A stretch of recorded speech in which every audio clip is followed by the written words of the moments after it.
हमारे तो खून में ही टाइटेनियम है। आप ऐसा कुछ भी घर पे करने की कोशिश मत कीजिएगा। हेलो गाइस, हम आ चुके हैं आपके लिए एक नया वीडियो लेकर। तो इस वीडियो में जो हम करने वाले हैं, हमारे पास में है गाइस एक बॉम और यहाँ पर है गाइस एक कैरेट। तो क्या गाइस जो है बॉम है वो इस कैरेट को तोड़ पाएगा या फिर नहीं, वही हम एक्सपेरिमेंट करने वाले। तो आपको क्या करना है, वीडियो को लाइक शेयर एंड सब्सक्राइब कर देना और इसी तरह बिल्कुल भी किसी भी जगह पर मत करना। तो अभी गाइस शुरू करते।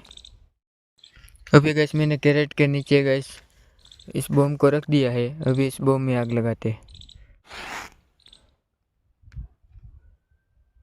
हमारे तो खून में ही टाइटेनियम है। आप ऐसा कुछ भी घर पे करने की कोशिश मत कीजिएगा।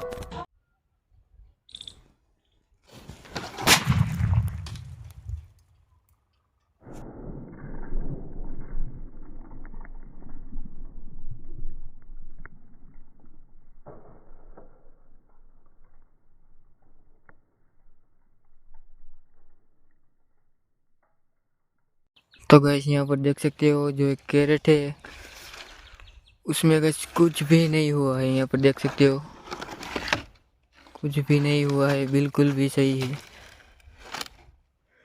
तो आज के वीडियो में इतना ही। वीडियो कैसा अच्छा लगा तो वीडियो के लिए लाइक शेयर एंड सब्सक्राइब कर देना। मिलते हैं किसी नेक्स्ट वीडियो में।